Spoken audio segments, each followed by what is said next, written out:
Bag, I want the bag. Work my way from a garden to a track. Flip it from a track to a plot full of acres. Do it for the farmers and the producers and the makers. What we even here for? Occasionally I ask it. I know it's more than struggling, anticipating the casket. Reap what we sow, trying to fill up my basket. Life's a plantation, I self-law and master. Over the plot I've been granted on this planet. Now it's slanted, cause the chosen been supplanted. But if you overstand it, it was spoken. Fractured, but we ain't broken. Even though some would rather play the role of token, we growing. Black through the essence of our presence. We carry the blood of gods, we carry the mind of peasants. Rich black gardens, future look more like Eden. Multiply seeds like the seed banks in Sweden. Rep my planners on plan according to season. B1 code, switching it up is treason. Black power, family what we eat. Either we get fed or we feed. B1AG. Copyright disclaimer under Section 107 of the Copyright Act of 1976. Allowances made for fair use for purposes such as criticism, comment, news reporting, teaching, scholarship, and research. Fair use is a use permitted by copyright statute that might otherwise be infringing. Nonprofit education or personal use tips the balance in favor of fair use. What's growing on? What is growing on?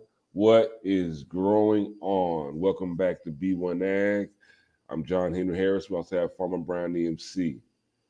Glad to see you. Hope everything's going well. You know, just glad to be able to talk to you in a good state of mind, in a growth state of mind, and still be able to think positively and emit good vibrations during these days and times that we're in. Welcome back. Today, you know, here at B1AG, we really focus on agriculture as it pertains to agriculture production, management, health, food, nutrition, economics, all for the Black family and for the Black community. Today, we're going to talk about hip hop, because here at B1AG, this is basically where hip hop and agriculture mix. This is where they meet. This is where they come together. So we all know about WuTang Clan and their founder, producer, RZA. He did a recent interview where he was just talking about being vegan and masculinity. Because we know in hip hop, it's a lot of braggadocio, whether you're male or female. It's a lot of bravado, braggadocio rap, being hard, just a very testosterone induced form of music for the most part. It's about being tough. It's about, because these are the environments where a lot of these entertainers come from. So today we're going to talk about, just going to look at this interview, where Wu-Tang's RZA talks about being vegan in hip hop. So Farmer Brown EMC, what say you about being vegan in hip hop, especially First, I'd just like to say peace to the B1 family. Hope everybody's doing well. We have some background sound right now. I got my twins running around.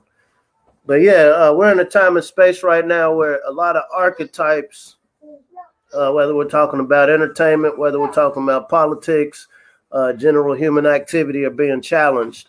In the last week or so, we've seen artists like DaBaby, Lil Boosie. We're seeing a lot of archetypes really being challenged, especially within the hip hop realm.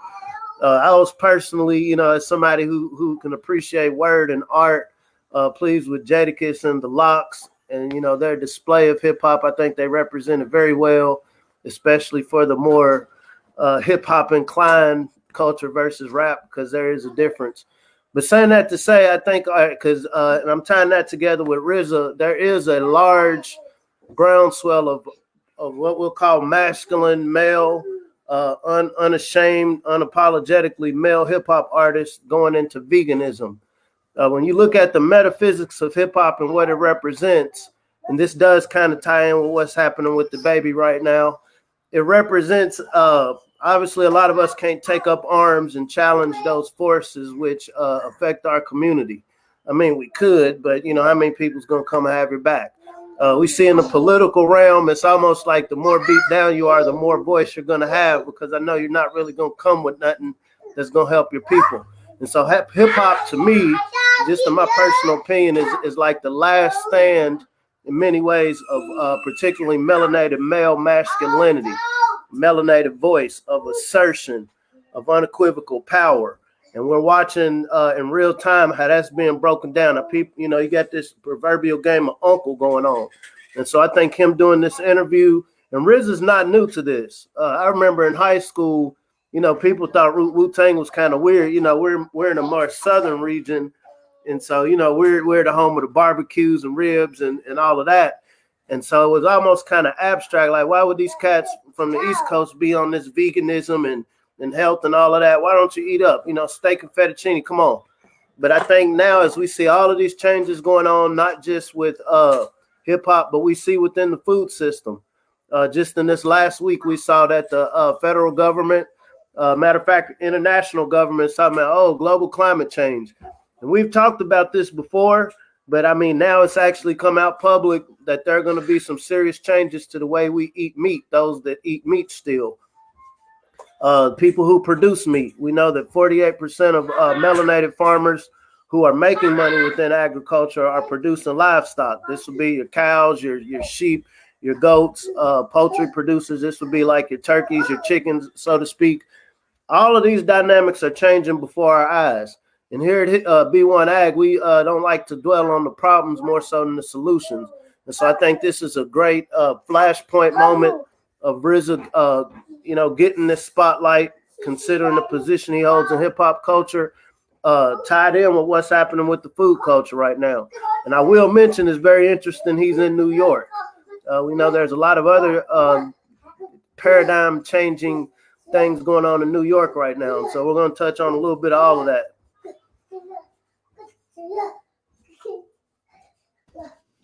Now, according to the RZA, he started his road to veganism in 1995 when he bit into a chicken bone, and that traumatized him apparently, and it really I think he might have lost a tooth. The way he bit into a chicken bone and lost a tooth, and that's what started his road onto veganism. Just biting into a chicken bone, losing a tooth. Which is very, that's kind of weird, interesting in a sense, but it makes sense. If you have a situation like that, that would probably make me consider being a vegan too. And now, as far as the first person I ever heard in hip hop talking about being a vegan or not eating meat was KRS-One from Boogie Down Productions on his seminal rap song, My Philosophy. No beef, no chicken, no a hamburger, because to me, that's suicide, sub-murder. He talked about clean, plant-based eating back in the late 80s and early 90s. This has always been a part of hip hop. But perception wise, especially when gangster rap came into the fold, you're talking about violence and shooting people up and beating people up, and I'm the roughest, toughest, I'm the baddest. That, as far as even subconsciously, you think of someone who's bad or formidable. Let me go eat this steak. I'm gonna eat this steak. I might eat it raw. You know what I'm saying? It's like a perception. But that perception is now beginning to change. And the reason why I bring this up is because perception, especially as men, masculinity, these things do shape our diet as well. It doesn't just shape the way we dress, the way we walk, the way we interact. It also affects the way we eat. Because, Even today, if you're a rough, tough guy in the hood, the last thing you want to be seen doing is licking on an ice cream cone. Pause. You have to say, how these days you got to say pause or something like that because it's the perception, of how you eat. And this is all a part of hip hop.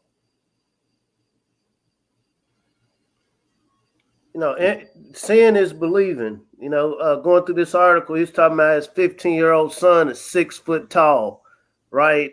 A lot of times we get in our minds, okay, if you're only eating plants, you're going to be scrawny, you're going to be weak, you're not going to have any energy, but that's totally not the case. And then we got to revisit, how do we get into eating meat anyway? We like to talk about, some of us, they call us hoteppers. We like to talk about ancient Africa, ancient Mexico, Turtle Island. What were the diets that people were eating? If you're in a land of abundance, everywhere where you're at is warm. There's all sorts of plants and things growing around. You're not going to have as much of a need for meat. You wouldn't need meat, say, but if you're in a cold area, you're in a cave, it's cold, there's a certain need you'll have for meat. And we think about some people that like their meat raw. There's, for lack of a better word, nutritional value depending on the type of climate. And so we have our meat consumption diet based on marketing. It was marketed to us here in what we'll call North America, the West, to eat meat as much as we do. Okay, I'm going to have bacon for breakfast, cold cuts for lunch, steak for dinner. And then we look in 2021, we look at all of these health conditions that we have. And the truth be told, that there's many people, many corporations, companies that benefit off of our attachment to meat products. I'm not going to sit here on my high horse and say I don't eat meat. So I have cut pork out of my diet. I have cut red meat out of my diet. And so I'm stop. My son is trying to get my nuts now. So I've cut those things out of my diet. So I'm pretty much pescatarian, just eating fish. And I'm working towards, when you think about content by people like the Minister of Wellness, anything that got flesh, there's something to be questioned about it. We're not on here trying to steer anybody's diet more so than just kind of trying to trigger the thought of, now, why do I eat meat? And then what are the alternatives? Somebody like RZA, I think he's a great icon of somebody that people, especially us, we're in the age of parents now. We're not the children anymore. So we're the age where we can influence what it is our children eat. RZA said his kid is 15, his son is 15 and has never eaten meat in his life. And so for the brothers and sisters out there that want their kids to be athletes or want them to be, physically fit, here's an icon that many of us know. His son is obviously fit, hasn't partaken of any flesh. And so I think that's a good success story. We're in a society that, okay, before I listen to you, I need to see success story. What is a tangible? And so I think his story, if you're going to pull it up, I think his story is definitely motivational for anybody wanting to make this change. Because like I was saying, we're going through a lot of immediate changes right now that's psychologically shocking people. It went from, okay, I could just go to a grocery store, go to a fast food joint, and I'm just readily going to have chicken wings available. Shortage of chicken. I'm just always going to go to a store and there's always going to be a row full of meat. Well, we've been seeing stories for the last few weeks where these meat shelves are going dry. There's no meat. And so instead of being overwhelmed by suddenly we wake up in 2022, 2023, and there's no naturally grown meat, I think this is a great time to kind of ease ourselves into really revisiting what our diet looks like. At the same time here at B1AG, we're particularly talking about agriculture and food production. This is a great time for some of these farmers who are already into production that have land. Okay, now how can I transition my livestock operation into more plant-based production? For people who haven't started into agriculture yet but are interesting, how can I go on and start my operation understanding that, okay, everything's going plant-based anyway? Plant or lab grown or insect protein. Well, think about this, Farmer Brown. This just outside of agricultural production, just being common sense of what things are. These cows that we're talking about beef and steaks. What do they eat? grass, right? Grass and grains. They should be eating grass, but to get them all nice, juice and fat and produce them quick so we can have them in our fast food joints, they're eating a lot of other things too, which are causing these sicknesses. But in natural order, they eat plants. And let's look at some of the biggest, strongest mammals on the planet. You're talking about like the silverback gorilla, horses, even elephants. What do they eat? Plants. So it's just looking at things from a common sense, point of view. We don't have to have meat. And be honest, the protein that we get from eating meat is because these animals ate plants. So we're getting our protein by way of eating meat because these animals ate plants. So you can just skip the middleman and go straight to the plants. Good point. Good point. So once again, let's put this in perspective. And so cow, you have to eat at least 1/4 of your body weight in grass or foliage to get that bulk. The same would apply to an elephant. Same would apply to a silverback gorilla. So, what is the knowledge point? What is the gem for somebody producing? And so obviously I'll need to have a lot more foliage and vegetation, to supply a plant-based diet. Like I said, we wouldn't be eating grass. And so you want to think about what are the different plants that you can produce on your either small scale or large scale operation. Are these greens? So what I can tell you is, so the main, some of the biggest plant-based proteins would be like your tofu, a lot of soy-based. I have my opinions about soy, but lentils, chickpeas, peanuts, almonds, spirulina, quinoa, microprotein, just to name a few. A lot of greens, a lot of lettuce, a lot of salads. And you put me onto the salad game. I didn't realize there's so many different ways to flip salads. And so, once again, if you can get this mental stigma, what is this big dude? What is this guy eating salads? If we can get that stigma out of our minds, of how we view salads, like I said, it creates an opportunity. I think about the chefs. And so, you sell salads, right? People buy salads. What are some new recipes to be explored? Are there pre-prep salads? When we talk about, what's going on with this food system, people aren't allowed to go in some restaurants if they don't have verification. Absolutely. They don't have verification that they've been inoculated.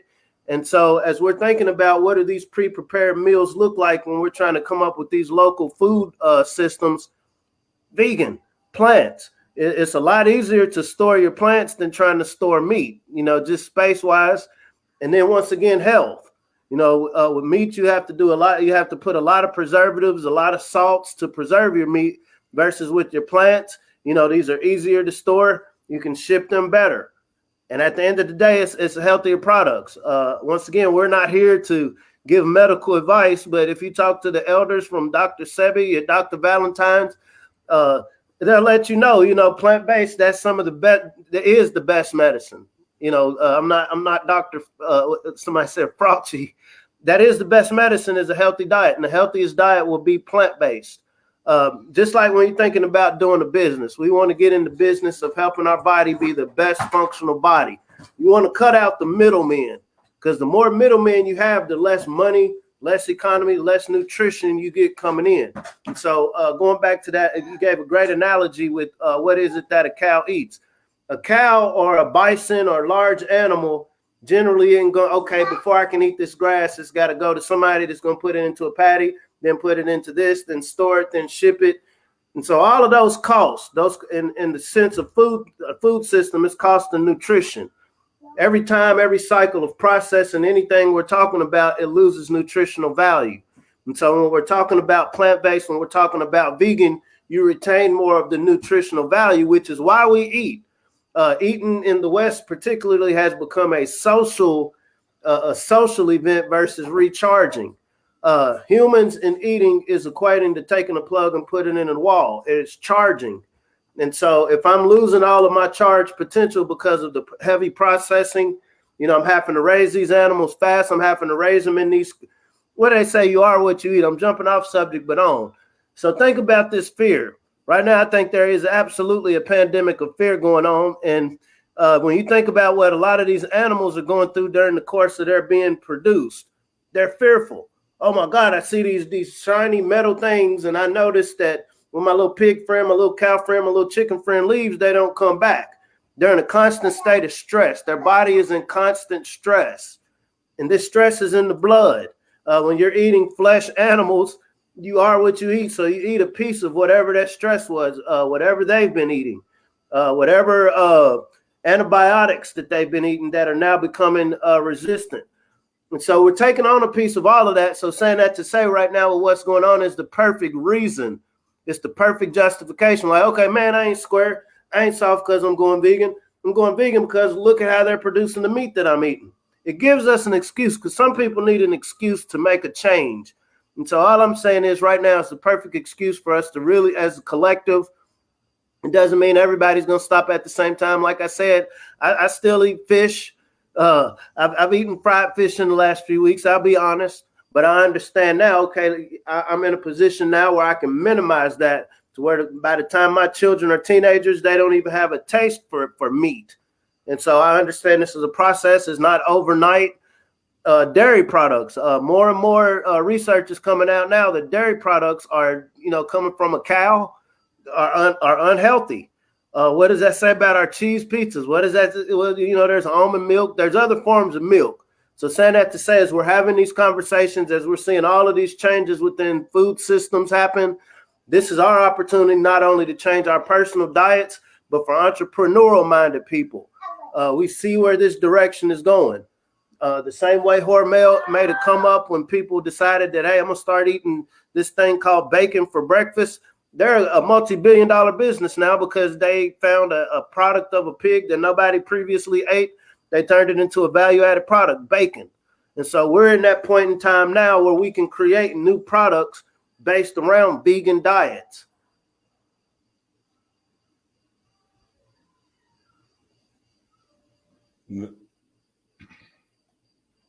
Now, although this article, you know, is about WuTang Clan's RZA, I do have a short video clip that I would like to share with you.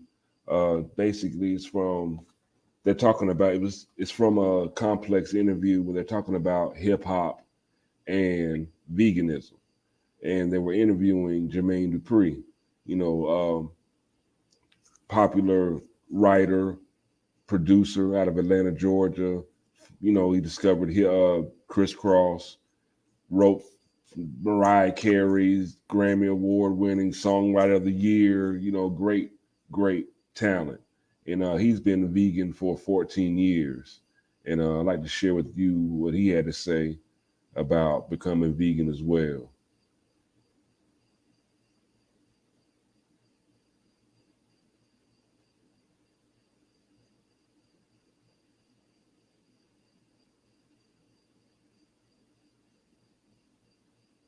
And the most outspoken about his plant-based lifestyle is Jermaine Dupri, who adopted a vegan diet over a decade ago and has been vocal about the positive impact he's felt since.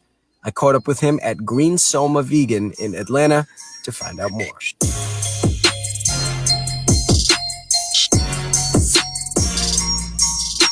So let's go to the beginning of your vegan journey. How long have you been vegan and how did it all begin? I've been vegan like going on almost 15 years, over 14 years now. You know, I just wanted to feel better. I do a lot of late hours, partying, working, and I just felt like I was eating wrong. So I went on like a 25-day fast where I ain't eat no food. And no food for 25 days? Yeah. The way I felt after the 25th day, I was like, what I'm going to do to make myself continue to feel like this? I had way more energy. It changed my whole life. We promote the itis like that's cool. Mm-hmm. The itis ain't cool, man. It ain't cool to have the itis. You're supposed to eat, and it's supposed to energize you to want to do more, whatever it is that you was doing. You ain't supposed to go to sleep once you eat food. What was the transition period for you like though when you decided to become vegan? Was it difficult? Yeah, 100% it's difficult. I'm from Atlanta, you know what I mean? I ate Waffle House every day for 15, 20 years, every day, like religiously. What was the reception like amongst like people close to you? Because I feel like nowadays, if somebody says they're going vegan, it's like, what, you know, vegan? Like the people close to you, everybody. I mean, everybody that heard I was vegan had something to say. You know, everybody. It's funny to see people that had something to say about it becoming vegan now. I mean, but once again, like I said, I didn't understand it either, so it's not something that I look at people and be like, oh, you stupid. You know, I was in that same space. Are you like do you see yourself as like kind of like a pioneer of veganism, especially in our culture, Black culture?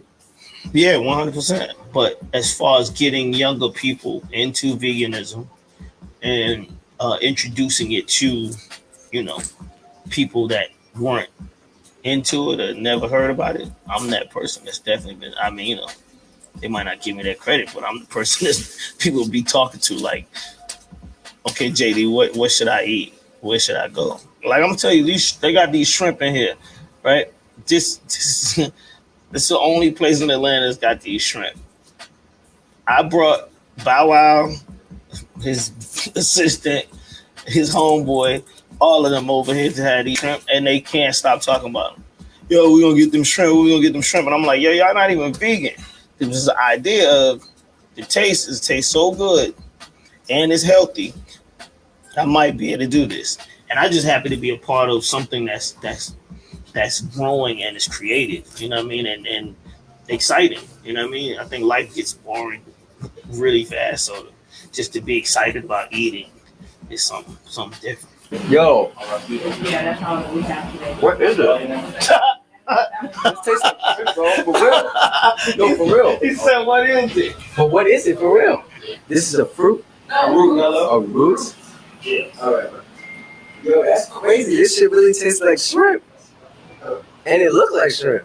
While JD spreads his message in the South, across the country in Compton, the home.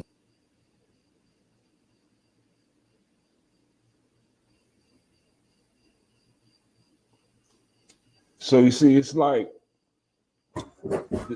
my purpose, like on this podcast today, is not necessarily to promote, you know, veganism or being a vegan, but just to show that the need for us to eat more produce, more vegetables, more fruits is more. It's more of a necessity now than ever, and it's even more for more reasons other than health. Like it's coming down to a point of availability, accessibility to food. You know, it's not. This is outside of just eating for health. I'm talking about accessibility and availability of food. You know, we need to become more accustomed to eating more fruits and vegetables, and also growing our own fruits and vegetables. You know, just to ensure that we have something to eat. You know, it all comes down to food security. You know, making sure that we all have the ability to eat and feed ourselves.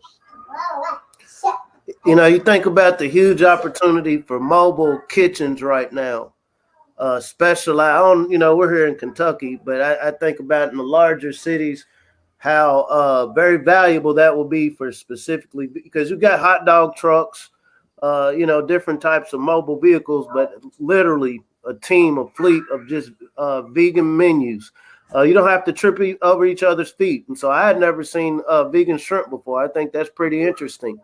But literally have a mobile variety.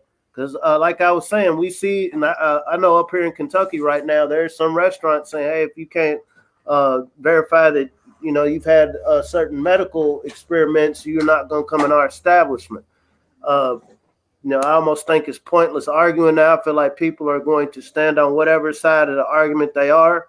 And so every day that we spend arguing amongst one another about this is a day that somebody's not being innovative about coming with solutions. Brothers and sisters, right now we're in a place in time where we can compete with McDonald's, Burger King, and every establishment that's existed before. People keep talking about this new normal. We're creating the new normal. It hasn't set yet. This isn't even in cake form. It's liquid right now. And so right now, if we can really get those minds going, before you can get the mind going, you got to see the value in it. That's what I think is beautiful for people like RZA. I didn't know about Jermaine Dupri. I think that's very interesting. But that's only, once again, indicator that this wave is getting around. It isn't that one person is influencing or this one's smarter. It's once you live long enough, you realize that there's this wave of innovation. There's this wave of inspiration. And you can either pull from it and apply it to what you're doing or just kind of let it go over your head. But I think when we were talking about Waka Flocka getting into farming, I noticed he had some cows. But the thing is, this hip hop artist, this rap artist had the presence of mind of like, yeah, there's so many things I could do or whatever I've earned from my career, but I'm going to go into food production.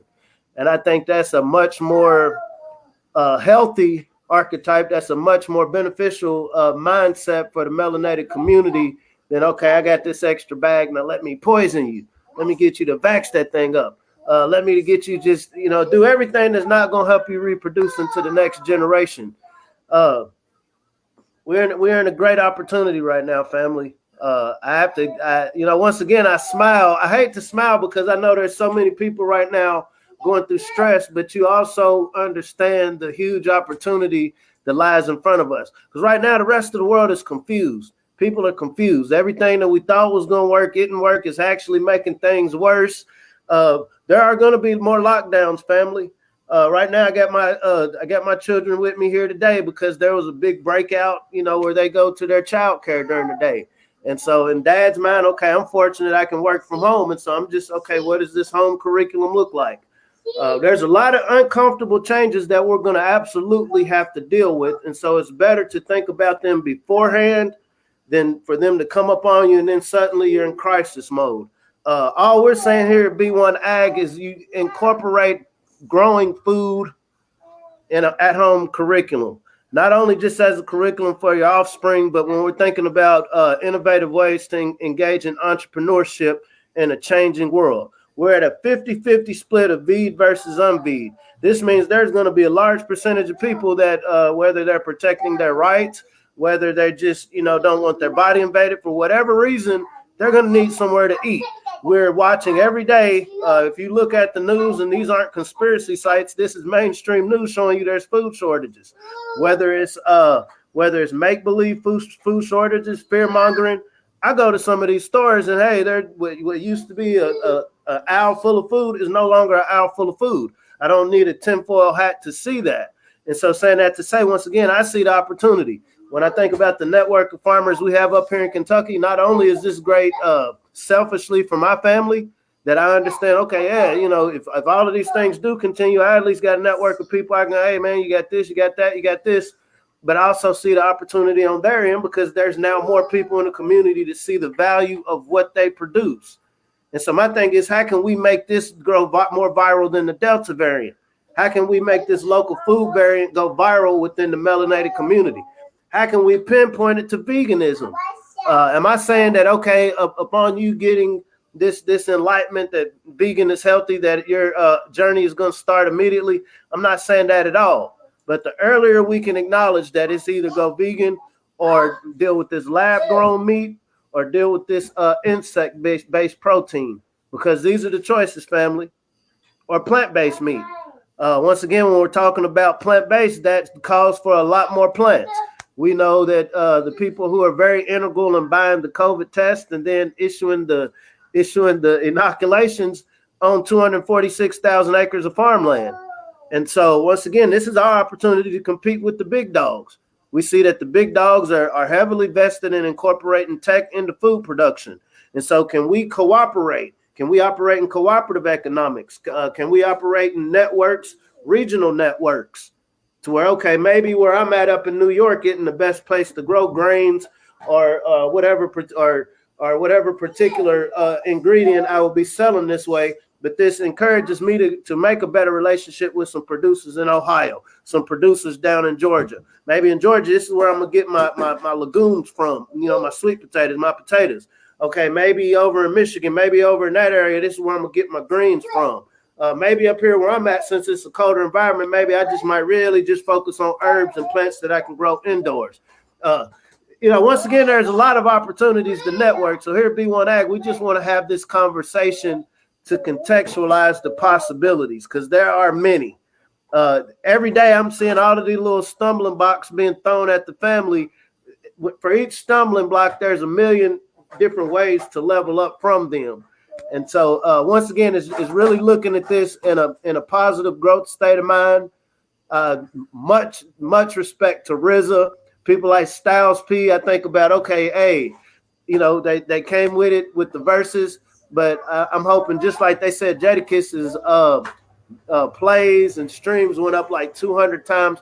I'm hoping Styles P. I'm hoping that his vegan shop, he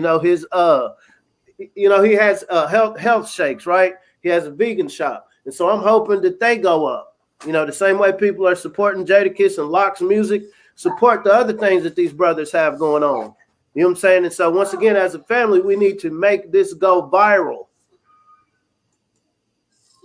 Absolutely. So I used to have a rap band. I remember that was one of the biggest things. This was back in the mid 2000s. If you had a rap band with your face on it, selling music, create that same energy, that same dynamic. Rap bands pulling up with vegan raps, vegan tacos.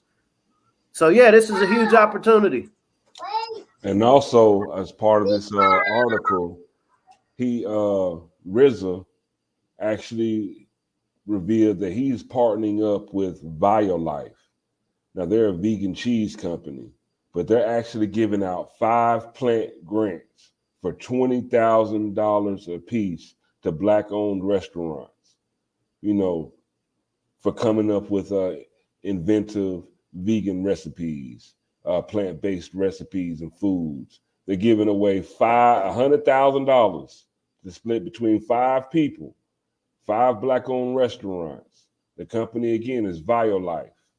So if I was y'all, I'd Google BioLife and try to see how you could get that $20,000 plant grant. Probably a lot easier to get than a PPP loan. And definitely a lot more safer.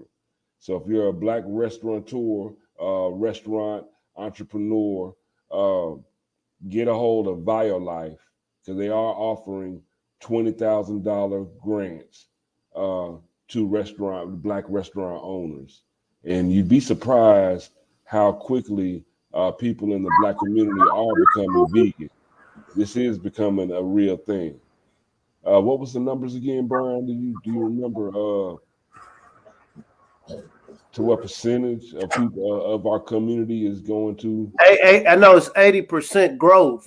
I don't think that is a specific number, but it's 80% growth specifically. And they throw the word African American around, but what's understood don't need to be explained. 80% within the melanated community. And that's a lot. And like I said, it's like me personally. It's up 80%, not 80% of us, but it's up 80% from the previous time that it was recorded. Right. Like, I'm not necessarily, pushing or trying to say, hey, everybody needs to become a vegan, but we do need to become more accustomed to eating healthier, have healthier food options, and also just becoming more accustomed to eating fruits and vegetables. And there are way more types of fruits and vegetables to choose from than there is meat. Trust me. And we're at a time now, like, you really don't know what you're eating. I'd rather choose collard greens over soylent green any day. Any day. If they can sell you 10 chicken nuggets for $1, is that really chicken? There are more than 20,000 different edible plants in the world. more than 20,000 different edible plants in the world. When we talk about veganism, this grand opportunity with RZA and BioLife, that's one of many. I can tell you from a professional end, I can tell you from a professional end, in cooperative extension, a lot of farmers are reaching out now. I know on the federal level with the USDA, they're going to be putting out a lot of money, and they're trying to play catch up on, okay, Ed, the ag industry is taking a hit. You know, what are some new ideas? We know our ancestors were the ones that came up with a lot of ideas that, drove agriculture. Our ancestors were the ones coming up with the meals that drove what we call Western cuisine. So right now we're in a time and space of transparency. Because the internet exists, you're not going to be able to take too many people's intellectual property no more. And so now if ever is the best time for us to really assert our intellectual prowess to 20,000 plants, family. 20,000 plants, and we only eat a small percentage of those because that's what's been marketed to us. But when we think about these grants, this is our opportunity to explore what are some different plants that we might not have even thought about creating these vegan diets with. Does this mean I have to do my research to some brothers and sisters in South America? Are there some people in Caribbean that are producing some plants that we don't get up here in the mainland? Are there some relationships with people in Africa, Asia, that have different plants that we don't have here? These are legitimate conversations. These are legitimate opportunities. Right now, most of it, like I said, with my kids, they don't know what's good or bad. Whatever dad and mom present to them at dinner, they're kind of finicky, but I know that slowly introducing it to them, they'll take to it. And so we're in a time and space where we can introduce a new paradigm of how we view food security, to where next time, X amount of years from now, there's a mysterious virus that comes around, whatever, we would have already taken that under consideration with lessons from 2020. We would have already gotten the mindset of supporting brothers like RZA, Styles P, Jermaine Dupri. A lot of brothers and sisters right now are already into the vegan heavy. I'm coming kind of late in the game, but I understand even though we're late, it's still early in the bigger picture of our whole food security is about to change before our eyes, family. And I just feel like we can pull a Rockefeller Carnegie right now and get in front of it. And if you are interested in learning how to grow your own food, you can always go to healthyblackfood.com. Let's get black to the garden. You can sign up at healthyblackfood.com and learn how to grow your own food. Farmer Brown and I have a great program, show you everything you need to know how to get started growing your own food. Now, again, we're probably going to go under lockdown. Your kids are going to need something to do. This is a great way to educate your kids. This is a great way to keep them busy. This is a great way to ensure your own food security, to make sure that, okay, if the trucks aren't coming to the stores, the lockdown, the store shelves are empty, I got my own food source at home. And that's whether I have a lot of land, a big yard, or if I just have a patio. We're showing you how to grow food, whether you have a lot of space or just a little space. You still have the opportunity to grow your own food, and we can show you how at healthyblackfood.com. And please subscribe, like, and share. Subscribe to the B1AG Daily Bread podcast on YouTube. Subscribe to us, help us to get this message out to our people. Help us to get this message out to our people. Help us to get this platform to grow so we can all live and have our place at the dining, at the great harvest. We all want to make sure that we all have our place at the table to eat. And historically, we're the last ones that they'll definitely allow to eat historically.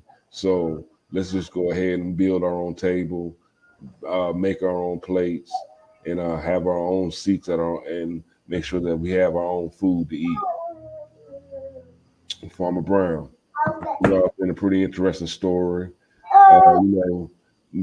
Veganism and healthy eating is definitely becoming more of a part of hip hop, and it just is.